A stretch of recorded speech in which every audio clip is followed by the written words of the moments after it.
I'm Professor Edward Blakely. I'm taking a walk across one of Australia's great university campuses. Many thousands of students want to take this walk, but very few can.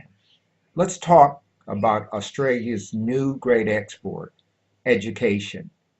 Education is changing our cities and changing our economy, and this person knows why. Education is now one of Australia's most important global exports. Let's talk to a person who knows a great deal about this, David Wilmont, to tell us about what he does.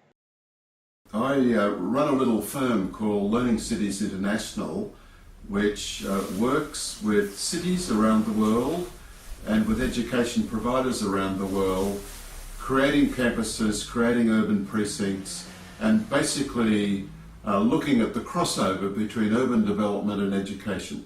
So, David, now you're making campuses for universities overseas. Aren't many students coming from overseas to Australia? And if so, why do we need to do this? But first, aren't a lot of students coming here? Oh, of course. I mean, it's the biggest services export for Australia, but most tertiary education providers, that's the universities and the private providers, also provide programs offshore. Pretty well every university has what we call twinning programs, where they have a service agreement with a partner overseas, so students can do a degree here or in their home country or in a combination. So this mode expands the opportunities for people. It's cheaper in their own countries, but the same standards are kept, and Australia is a world leader in assuring those standards so that the regulator in Australia and the providers, including universities, keep those standards, and people know that, so it's extremely popular internationally. So by this twinning, I start my first year, say I'm in Vietnam, with an Australian teacher, one that's been certified by Australia, in the same course that would be taught at the university here. Is that the way it works? That's right, but a twinning program can mean that I'll do my whole degree in a country like No, but if it's just my first year. But you can do your first year and then the second year across. to Australia, and then go back and You forth. can, free form. Free form. So you're enrolled at the University of X, and you can do it in your home country, all of it, or some of it, or... They vary. Some of them require a fixed combination, and some of them are joint degrees or double degrees. So I can do it, if I'm Vietnamese, I can do a degree accredited in Vietnam for a Vietnamese university and one in Australia, side by side. Or there are some cases of actually dual degrees, which are the same award, the same parchment is given to you, you've got two stamps on it. Interesting. Yeah. But let's turn to what you do, and that is you're actually building universities, those bricks and mortar institutions overseas. What countries are you doing it now? Well, over the period, I'm not doing the building process, but in a broad sense I am. My role, and the role of Learning Cities with other people in the teams, is to help the initiators scope up, do the feasibility, get the investment, find the providers, and start up education institutions. They could be a university, or a technical college, or a school, or another institution.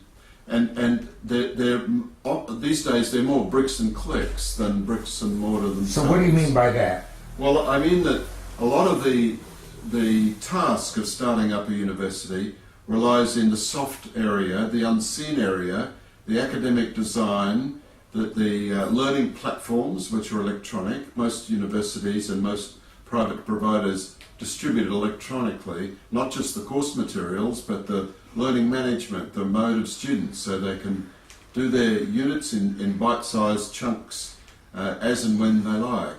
And that's expensive, it's slow sometimes to develop, and it's also not always recognised by, let's say, a property developer wants a university in their new city. They often think of people sitting in seats and people teaching and doing the research, but very often what makes a university great are the capacity of the faculty and the ways that people learn and things that aren't always visible on the outside. Now, why does a property developer want a university on their property? Well, What's the value in that? some of them are savvy education providers already, and so they want it as a business. Many of them, however, want it as an attractive feature of their urban development. Kind of like UC Irvine in the United States. Absolutely. It kicked off that massive development, and there's a whole city there now. Yeah, and it attracts knowledge workers if they have advanced industries also going there and housing. It adds to the brand of their urban development. It's rare to find a mega development these days that doesn't have a strong education and training and research element in their proposition. Well, I mean, two good examples are Springfield in Queensland, where was it Southern Queensland or Queensland University is there, and Monash. Yeah, it's with the periphery around Monash, which has grown and densified as a result of Monash being there. And, of course, Deacon's been there a long time, but the campus they have in the city now has really transformed that and so on. So universities are now industries. They're a sector because a learned workforce is part of what you do. Learned people produce quality goods and move them and move ideas and the like. So I understand that. But what are some of the countries that are doing this now? Who's kind of is just a China thing or Vietnam or no? There's a global higher education observatory that monitors what's called trans-border education, and that trans-border education is treated as an industry, like a service industry under the General Agreement on Trades and Services for WTO. And those countries, in the past, the hosting countries tended to be the emerging economies. But countries like Malaysia, India and China are all strongly developing economically, and some of their institutions are now in the lead of going global. You have so Chinese universities are locating campuses outside of China. They are, yes. They're starting up. The early stage has been through the Confucius Institutes, where they're essentially like a British Council or a Goethe Society, which is promotion of Chinese culture and language. But now increasingly, China providers are starting to provide programs. The India has companies like Manipal, has developed a global network. Malaysia has a company like Lim Kok Wing that has a truly global set of campuses in many countries. Are they offering education here in Australia? Or in the United States? They're offering pathways into their programs from Australia. There's a lot of investment interest coming into Australia for new universities, but the only new university that's been started since Bond many years ago is, of course, Torrens University in Adelaide. That's a brand new accredited greenfield comprehensive university owned by Laureate, which is a global education company. And they offer the same kind of degree, the same kind of credential that all of our universities offer. It's not the same when you look more closely at it. And I declare an interest. I chair a company that's owned by Laureate, and so we have associations with Torrens. But it's actually a for-profit provider, which some people say, oh, is that consistent with education? Well, Phoenix in the US is a for-profit provider. Yeah. So the distinguishing feature, say, of Torrens would be that it's very focused on work readiness. It tends to have adult learners. Its programs are extremely well organised so you can take it in sequences that you like, and you can also fast track if you have the time to fast track. So it's the educational design is smart and lean, but the educational outcomes have to be at the same standard as a university that's set up by the public sector in Australia. Right. So let's get back to some of the countries where this is going on. I know you've been into the former Russian countries. What are some of them? What's going on there?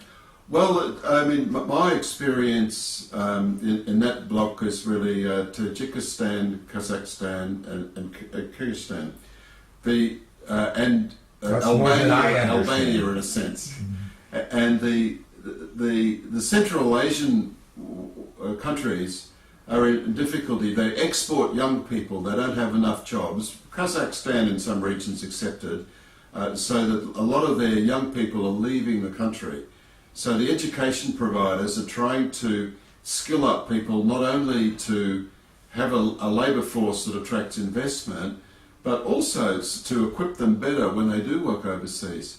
But the people I work with were the Aga Khan Foundation, who are setting up essentially an Ivy League standard chain of 3 universities in the remote communities in 3 of those countries, serving initially the Ismaili community, which is a moderate Islamic community group that values education very highly.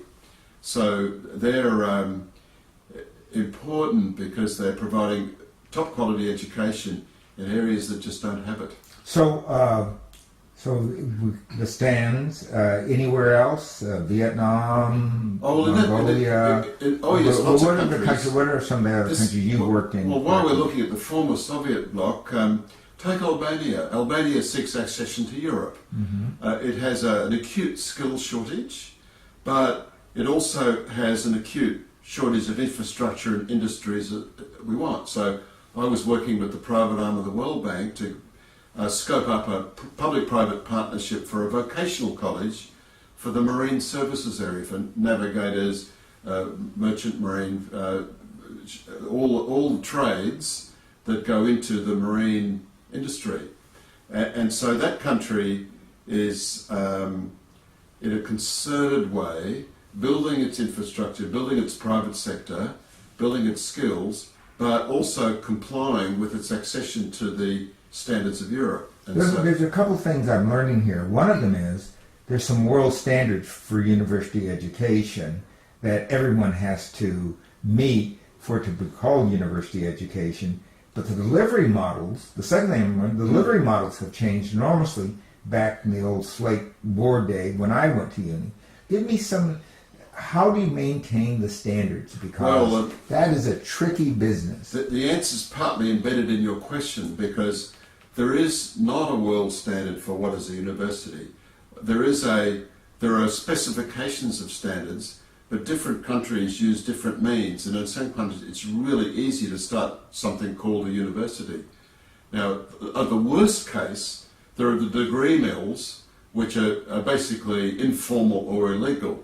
But even past that, a degree mill is someplace where you look on the back of a magazine and they say, right, come to Hollywood University, get right, PhD in 6 months. That's right, yeah, that kind of place. And so a lot of countries haven't been able to regulate the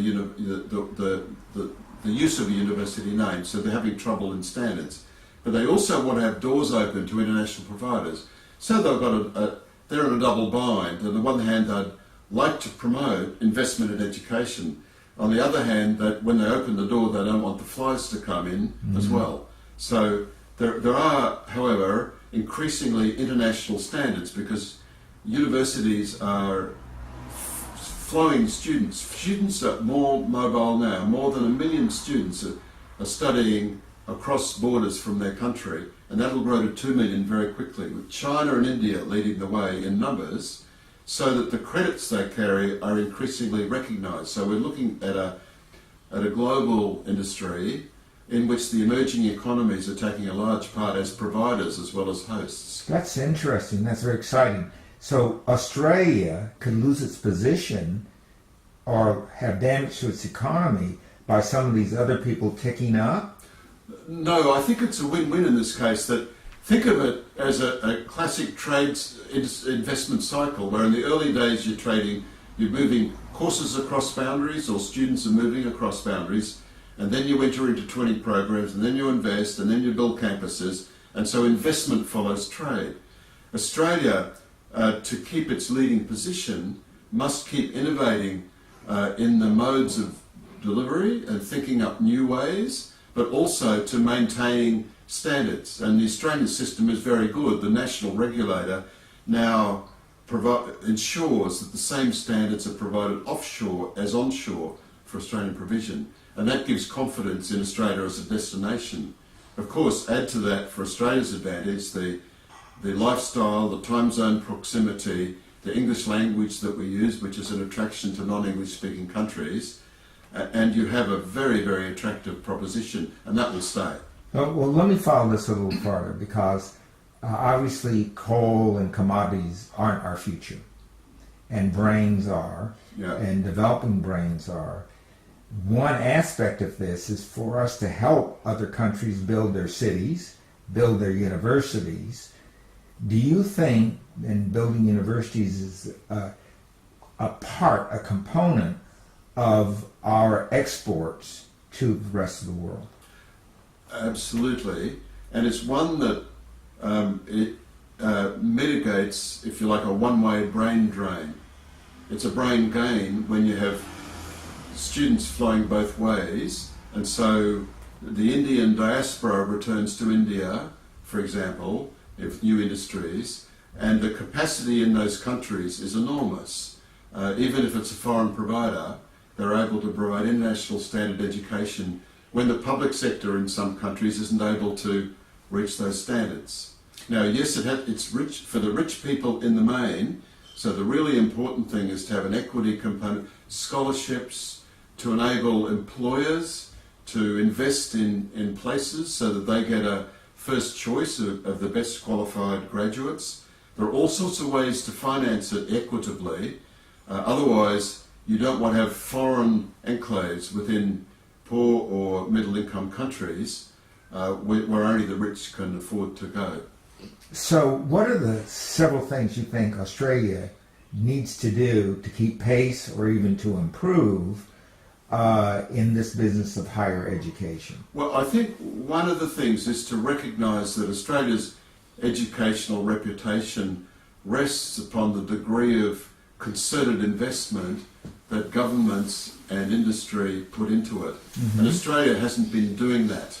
We don't quite realise the massive investment around the world that's going on in countries like China, mm-hmm. who see university and vocational education as key investments in their competitive advantage, and are creating extraordinary institutions.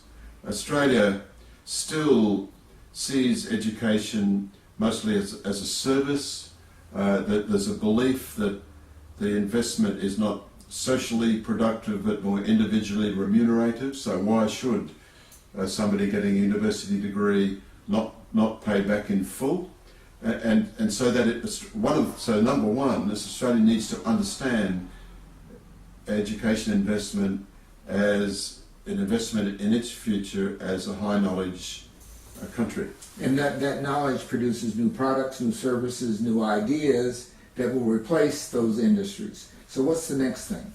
Well, the other thing Australia can do is keep globalising its engagement, so that the more Australia as a multicultural country needs to find relationships in education, research and training on a peer-to-peer basis, not a provider-receiver basis. Mm-hmm. So there's no sort of neo-colonial practice. You're not looking down at people, but absolutely not. So, and when you think about international relations with education, and all credit to the government with the new Colombo scheme and these other ways of engaging. What is the Colombo scheme? That's what. Well, originally it was one whereby able young people took scholarships to Australia. They returned to their country as they were required to do, and that was a long time ago. Now they're leaders in their country, and they built great friendship for Australia. And the second one also now enables young Australians to study in partner countries and universities overseas, and to provide service. So that's a partnership. Yeah, it's a partnership, and it's so those sorts of things are building goodwill, but there's a long-term economic development outcome from that, and even a short-term. So we need more of that going on now. For the third reason, relates to languages. And this doesn't automatically flow from English medium transborder education. That our country, being a predominantly English medium country, is at a disadvantage with bilingual and multilingual countries.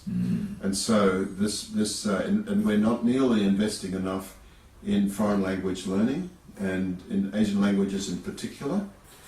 And we talk about it, and the Asian Century White Paper was a very good expression of the need for that. It seems to me that part of the task of unlocking Australia in the global economy is by multiplying our language competences several times over. Excellent, excellent. David, it's been great having you. Thank you, Ed. And let's hope I see you in Singapore or Vietnam or South Africa, wherever I am next. Wherever we do that. We'll do it together. It's a global game, Ed. It is a game. And it's very important. And we're both playing it. Thank you for the You conversation. do the cities, I'll do the university. You do the universities, I'll do the cities. Oh, you can't do that. They're all in one. Cities all and in one. universities and education institutes are all in We'll one. do it together then. We'll do it together, Ed. Thank you. Thanks a lot. Bye-bye. No matter what hat you wear in your education, be sure you do well. We'll see you again to talk about more things that we can do to make a better set of cities in Australia and elsewhere. So long.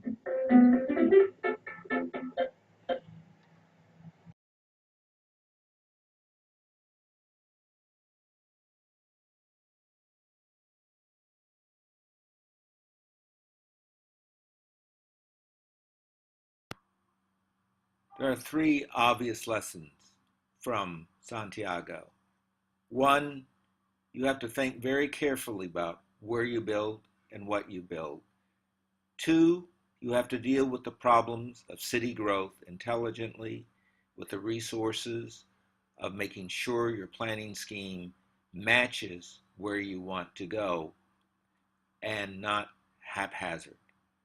And finally, you have to deal with the problems of equity in any planning scheme or regime for you to have the results you need to make a better city.